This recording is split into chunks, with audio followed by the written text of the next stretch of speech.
seguimos conversando de Cordobazo, seguimos recibiendo gente, Pablo. Sí, me parece muy bien. Tenemos a Carlos y ahora lo vamos a recibir también a Conrado Storani. Conrado, quien es abogado, dirigente de Franja Morada, fundador de Franja Morada Nacional, fue diputado nacional. Bienvenido, Conrado, muchísimas gracias por estar hoy con nosotros. Bueno, muchas gracias a ustedes por invitarme. La verdad que a veces pido disculpas por las falencias técnicas, a veces no es mi fuerte la tecnología de punta. Conrado, ¿usted se acuerda cómo llegó a formar parte de la movilización? ¿Qué lo llevó a formar parte de todo esto? Bueno, mire, yo en realidad, sí, con mucho gusto le voy a contestar concretamente la pregunta y después me gustaría hacer un enmarcamiento más de cuáles eran las circunstancias por las cuales se dio ese fenómeno político-social. Sí, por supuesto que participé, era parte de la militancia de la Unión Nacional Reformista Franja Morada, que había sido fundada hacía pocos años, en 1967, en Rosario, aunque en Córdoba ya existía anteriormente los movimientos reformistas con esa denominación, sino que nacionalmente sí se fundó en 1967 en Rosario. Participaron de esa fundación gente de La Plata, que yo recién le refería al amigo Caracachov allí, que era gente delegada de Sergio Caracachov, un gran militante de la Unión Cívica Radical de La Plata. El movimiento que él tenía se llamaba Radicalismo en Lucha y tenían también y de ahí participaron de La Plata dirigentes de ese sector y también de otros sectores de la Federación Universitaria de La Plata que estaban vinculados en realidad al anarquismo.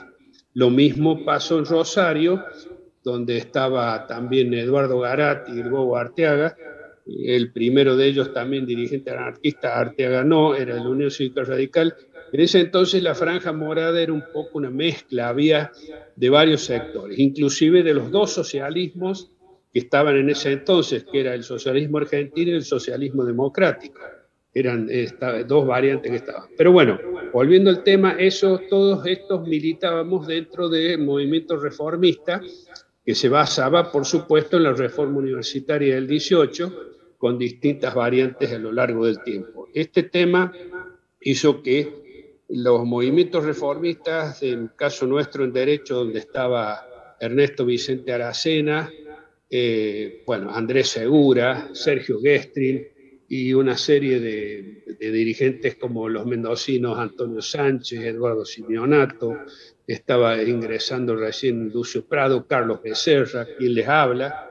Bueno, nosotros participábamos mucho con el gremio de Luz y Fuerza, cuyo secretario general era Agustín Tosco, y donde nos había facilitado las instalaciones del sindicato, habida cuenta de que la dictadura de Onganía, que se había instaurado en el año 1966, confiscó todos los bienes de las agrupaciones universitarias, de los partidos políticos de ella, incluidos, por supuesto, los centros de estudiantes y hasta los mimeógrafos nos confiscaron. Yo me acuerdo que salvamos a alguno de casualidad, el de medicina, que estaba frente a la maternidad en Córdoba, porque lo pudimos sacar a la madrugada para que lo tuvimos en distintas casas después de estudiantes. Pero hasta eso confiscaron y la cuestión es que nosotros participamos de ahí, coordinamos las actividades con el gremio Luz y Fuerza.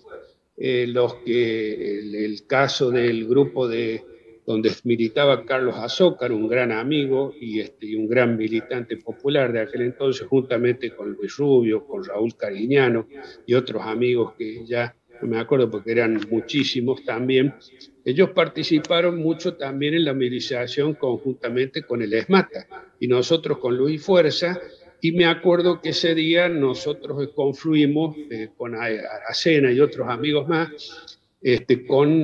salimos con los judiciales de tribunales de Córdoba y un poco la consigna era tratar de llegar a distintos lugares que estaban prefijados para hacer actos, lo que no se pudo hacer porque la represión fue muy violenta, y además enseguida nomás se corrió el rumor que luego lamentablemente se confirmó como veraz del asesinato en la represión de Máximo Mena.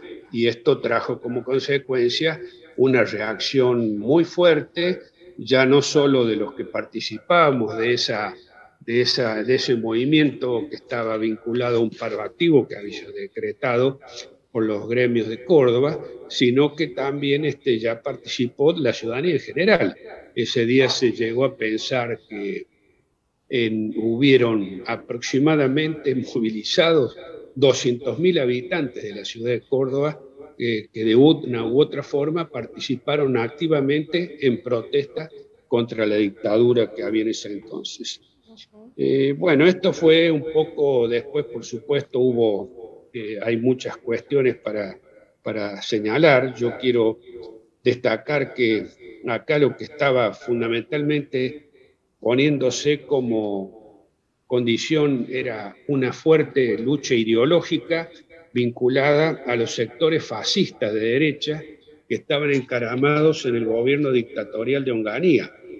Estos grupos pretendían, sobre todo, hacer una especie de recreación del corporativismo falangista que se había implementado en España con la dictadura de Franco, y tenían como libro de cabecera, esto lo destaco porque es algo que es objetivo y que se puede ver, un libro que se llamaba El comunitarismo, de Jaime María de Mayé, un teórico del falangismo español, que planteaba la representación corporativa en reemplazo de las representaciones legislativas. Concretamente, eso también fue uno de los detonantes en Córdoba, porque se intentó, como plan piloto de este plan fascista nacional, instaurar lo que se llamó un consejo asesor.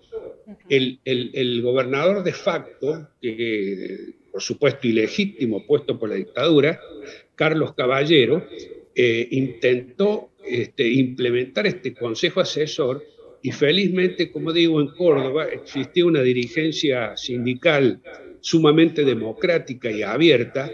No aceptó integrar en su mayoría, no digo todos, pero en su mayoría no aceptó integrar este cuerpo. Lo mismo que los empresarios pymes de Córdoba no lo hicieron. Sí lo hicieron algunas grandes empresas multinacionales que estaban, y por supuesto los sectores conservadores, ultraconservadores, ultraderechosos, que también se integraron. O sea, obviamente esa representación, que desde ya era designada desde el Poder Central, o sea que de legitimidad de elección no tenía ninguna, fue otro de los detonantes que se dio, que a veces no se habla tanto, pero fue realmente un intento de plan piloto de hacer un ensayo con este plan de representación fascista para el país, porque ellos pensaban que habían hablado de que tenían tiempos, acuérdense los que son más memoriosos que yo, el tiempo económico, el tiempo social y al final el tiempo político, y por lo tanto se iba a dar con ese tipo de representaciones. Esto por un lado. Esto por supuesto enmarcado dentro de lo que se ha dado en llamar a nivel internacional la Guerra Fría, donde había dos bloques contendientes que ya no existe más ahora. Es un esquema bipolar de reparto de poder en el mundo, donde existía por un lado, por supuesto, lo que se denominaban las democracias occidentales y cristianas, entre comillas, lideradas por Estados Unidos, y por otro lado el bloque que era el bloque socialista, que estaba liderado por la Unión de Repúblicas Socialistas Soviéticas, la ex-URSS. En ambos lados, en este esquema bipolar, existían tres reglas de oro que se respetaban religiosamente entre ambos contendientes, que era, uno, la delimitación geográfica de las zonas de influencia, que todos sabemos cuáles fue la de Europa Oriental, cuáles fueron las de este ámbito de Occidente, donde cada una de las superpotencias tenía sus influencias decisivas y por sí o por terceros tenía como segunda regla la ocupación efectiva o alianzas con los mismos. Esto lo daba como algo predecible, pero en ambos sectores existía también una tercera regla, que era la prohibición de la disidencia. Y esto es lo que tiene que ver mucho con esto. En el ámbito occidental, se dio después de 1947, después de la Segunda Guerra Mundial. Empezaron las teorías que esbozó Truman al principio, que eran las vinculadas a lo que se llamó la doctrina de la seguridad continental, más conocida acá como doctrina de la seguridad nacional, que abrogaba todos los intereses nacionales de soberanía y demás vinculados a cualquier intento de independencia, a lo que podía ser digamos, los intereses de las potencias hegemónicas del área, en este caso de los Estados Unidos, y entre comillas, reitero, la defensa del mundo occidental y cristiano. Conrado, bien, sumamos a Carlos. Quiero hacerle una pregunta a Carlos y quiero que también después me la conteste usted de acuerdo a la visión que tenga cada uno de ustedes. Pero voy a arrancar por Carlos y le voy a preguntar, Carlos, ¿por qué cree que los gremios en ese momento tenían tanto poder y cómo era que lograban esa relación tan importante también con los estudiantes para poder llevar adelante el Cordobazo de una manera conjunta? Principalmente porque la dirigencia gremial de esa época era una dirigencia muy vinculada a sus bases, muy democrática, más allá del pensamiento ideológico de cada uno.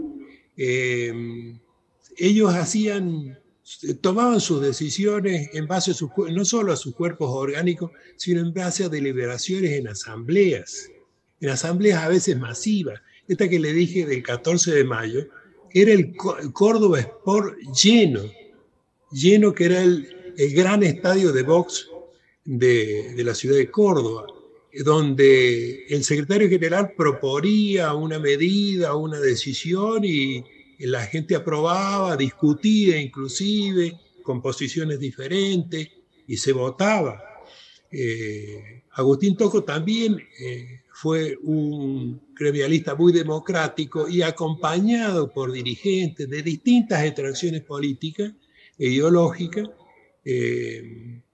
que estaba en permanente contacto con su gente y además eran gente muy honesta, muy solidaria, muy humilde. Eran un trabajador más. Agustín Tocco no dejaba de trabajar. Torre llegó a donde llegó yendo todos los días a la fábrica. Es decir que eran dirigentes gremiales reales, no artificiales ni en base a maniobras de poder, ¿no? O a legislaciones que lo favorezcan. Eran representativos. Conrado, ¿cuál es la visión que tiene usted con respecto a los movimientos sindicales en ese momento y la relación que tenían con los estudiantes? No, bueno, coincido con la descripción que hizo Carlos. Desde ya, en Córdoba se daba esa particularidad. Lo destaco Córdoba porque no pasaba lo mismo a nivel nacional. O sea, los dirigentes de Córdoba eran dirigentes abiertos, eran dirigentes que tenían, reitero, cobijaban en el seno de sus sindicatos distintas ideologías, esto hay que destacarlo, eran pluralistas en serio. En el caso de Tosco, además lo destaco, trabajaba todos los días en la usina que le correspondía, o sea, no usaba la licencia gremial, eran tipos que eran muy reconocidos por sus pares, por sus bases, y por supuesto por todos los que éramos dirigentes estudiantiles que teníamos una real admiración por ellos. A nivel nacional no pasaba lo mismo, excepto excepciones. El Congreso Normalizador de la CGT lo había ganado Raimundo Ongaro, que era un auténtico dirigente que peleaba en rebelión contra la dictadura militar, y sin embargo el otro sector escindió la CGT. Acuérdense ustedes, hubo la CGT de los argentinos que lideraba Ongaro, y la otra que estaba donde estaba Bandor, donde estaba José Alonso, donde estaban otros gremialistas, algunos de luz y fuerza de nivel nacional, que estaban vinculados a lo que se llamaba el sector participacionista, que habían inclusive participado del acto de asunción del dictador Onganía en la propia Casa Rosada, pero además tenían vinculaciones con la forma en que se manejaba la parte, sobre todo los ministerios de trabajo de esos gobiernos. Pero esto lo destaco porque había sí una dirigencia sindical auténtica, en el caso nacional que estaba vinculada a Raimundo Ongaro, y en el caso de Córdoba era casi, le diría, la mayoría, era a la inversa de lo que pasaba a nivel nacional. Por eso destaco la singularidad y también la pluralidad y además la autenticidad de la dirigencia sindical cordobesa de aquel entonces. Y les pregunto también a los dos, ¿no? Voy a arrancar por Carlos. Hablamos de pluralidad, de la pluralidad que existía en ese momento, y me gustaría saber qué papel jugaron las mujeres, si había mujeres dentro del movimiento, si formaron parte también de lo que fue el Cordobazo, si estuvieron acompañándolos a ustedes. ¿Qué papel cumplían las mujeres en ese momento? Fue muy importante porque si hablamos, por ejemplo, del ESMATA, el ESMATA tenía una fábrica de autopartes que era Ilasa, que eran todas trabajadoras mujeres. Y ellas marcharon y se movilizaron. Luz y Fuerza, las fotografías de las marchas que todos conocen, con Tosco a la cabeza, una periodista que fue periodista de Río Cuarto, fotógrafa, escribió un libro que se llama El Cordobazo de las Mujeres, donde relata la participación de la mujer en el Cordobazo. Y hace numerosas entrevistas y citan numerosas documentaciones. Es decir, de que hubo una fuerte participación de las mujeres, no solo en la militancia gremial y activa, sino también en las acciones más masivas como esta que les comentaba. Conrado, ¿qué recuerda usted de la participación de las mujeres en el Cordobazo? Sí, recuerdo, había mucha... Era una etapa de grandes cambios la que nos tocó vivir a nosotros. Comenzaba a existir la mirada y la presencia sobre las mujeres de otra manera y donde también había una participación mayor. Yo me recuerdo no solamente en los sectores estudiantiles donde había muchas mujeres que estudiaban, además había carreras donde ya había mayoría de mujeres y obviamente había muchas dirigentes mujeres y eran muy valientes, muy valientes. Este es uno de los recuerdos que yo tengo de algunas chicas, chicas que son de mi edad por supuesto ahora, pero jovencitas en aquel entonces, que realmente arriesgaban mucho para poder participar de esas manifestaciones, porque además también existía una concepción muy machista en cómo era también hasta la propia represión de la policía. Y además era peyorativo de las mujeres que participaban y demás. No obstante eso, yo rescato porque había muchas mujeres. Yo me acuerdo de algunas que salían realmente el Cordobazo, algunas de las manifestaciones le encabezaban mujeres. Me acuerdo, tengo la imagen sé de quién se trata, de Carmen Vina de Reinaudi, que ya falleció, ¿no? Pero que era dirigente era sindical de ahí, de los empleados de Radio Nacional, y salió encabezando. Ella era la banderada, iba adelante de todo. Era la mamá de Luis Reinaudi, otro periodista, miembro del Partido Comunista, que también fue un gran militante de todo eso, un gran abogado, que falleció también hace 2 o 3 años, y además la esposa de un gran periodista en cuya memoria hay una calle en esta ciudad de Río Cuarto, que es la calle Luis Reinaudi, que fue un periodista de la década del 30 muy conocido. Así que por eso digo que me acuerdo, lo personifico en esa señora, pero había muchas mujeres que eran militantes, muchas mujeres, la agrupación nuestra inclusive tenía muchas mujeres militantes, y todas las agrupaciones estudiantiles y en los sindicatos había mujeres que militaban y que participaban inclusive de las movilizaciones. Paulo, ¿querés hacerle una pregunta? Sí, realmente, Conrado, un tema importante de esa época es cómo aparecen las organizaciones armadas, ¿no es cierto? Cómo en esa época la juventud empieza a militar, a buscar un camino la vía armada, que era una característica de la década del 60, no solo en Latinoamérica, sino se veía en África, en Asia, por los movimientos de liberación nacional, que en Argentina más o menos el peronismo estaba organizando, ¿no es cierto?, algunos sectores que buscaban, como la dictadura no permitía movilidad social o participación política, buscaron por la lucha armada, ¿no?, que es un tema que va a tener una importancia trascendente en Argentina en el futuro, ¿no?, en el futuro de ese tiempo, ¿no? Sí, sin duda, inclusive hay un hecho que también lo refiere a que en Latinoamérica había mucho movimiento en ese sentido. No nos olvidemos que también 2 años antes del Cordobazo, en 1967, en octubre más precisamente, había sido ultimado el Che Guevara en Bolivia, Claro. en el intento de insurrección armada que hizo en Bolivia, con el grupo que terminaron siendo cercados y en definitiva asesinado en el famoso lugar de Higuera. Pero reitero, eso también tenía influencia. No obstante eso, habíamos otros que creíamos que la vía armada no era la solución definitiva de los problemas, sino que insistíamos en la posibilidad de lograr el retorno a los sistemas constitucionales y democráticos del país. En esos sectores nos adscribimos nosotros, pero no obstante eso es cierto que había mucha gente que estaba pensando que no había más vías que no fuera la posibilidad de la toma absoluta del poder a través de las armas. Y esto fue lo que trajo como consecuencia, a posteriori, el nacimiento de, no solamente dentro del peronismo, fuera del peronismo también, el Ejército Revolucionario del Pueblo, en realidad es una derivación del Partido Socialista, del el PST, que luego se transforma en el PRT, el Partido Revolucionario de los Trabajadores, y termina siendo su brazo armado, el ERP.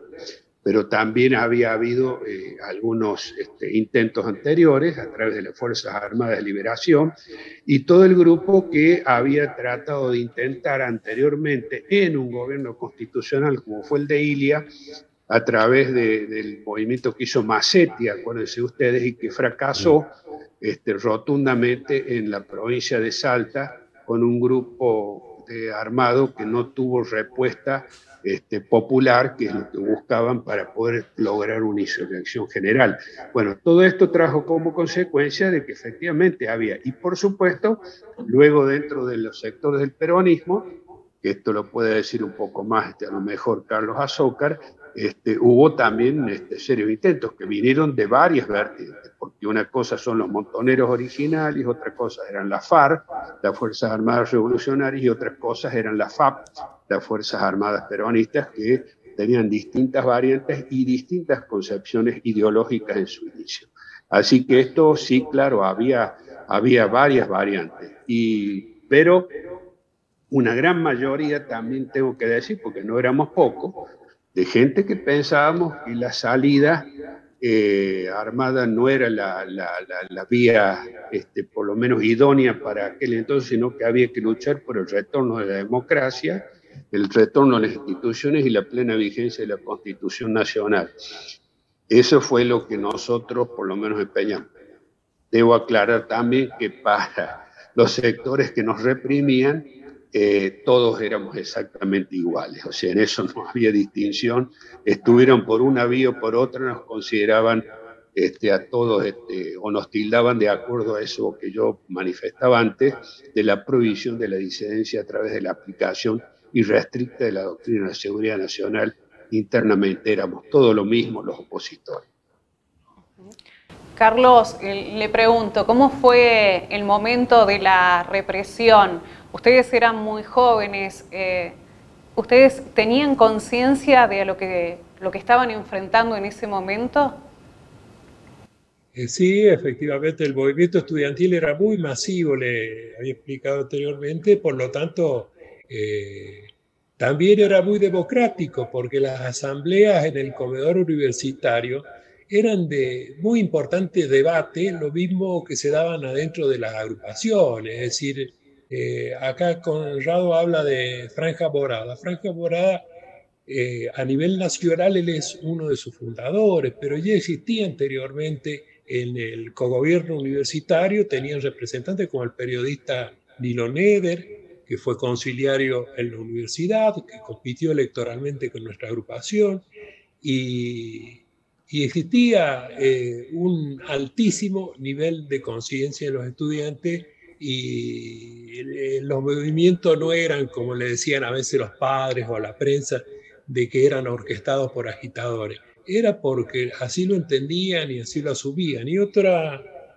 quiero ratificar lo que dijo Conrado, él pertenecía a una agrupación democrática, muy inclinada tal vez al radicalismo, y en uno de los interrogatorios que me tocó sufrir de la Policía Federal, los acusaban muy fuerte a la Franja Morada, en cuestiones que les costaba explicarles a las fuerzas de la represión de que la Franja Morada tenía como perspectiva la vía democrática para el acceso al gobierno.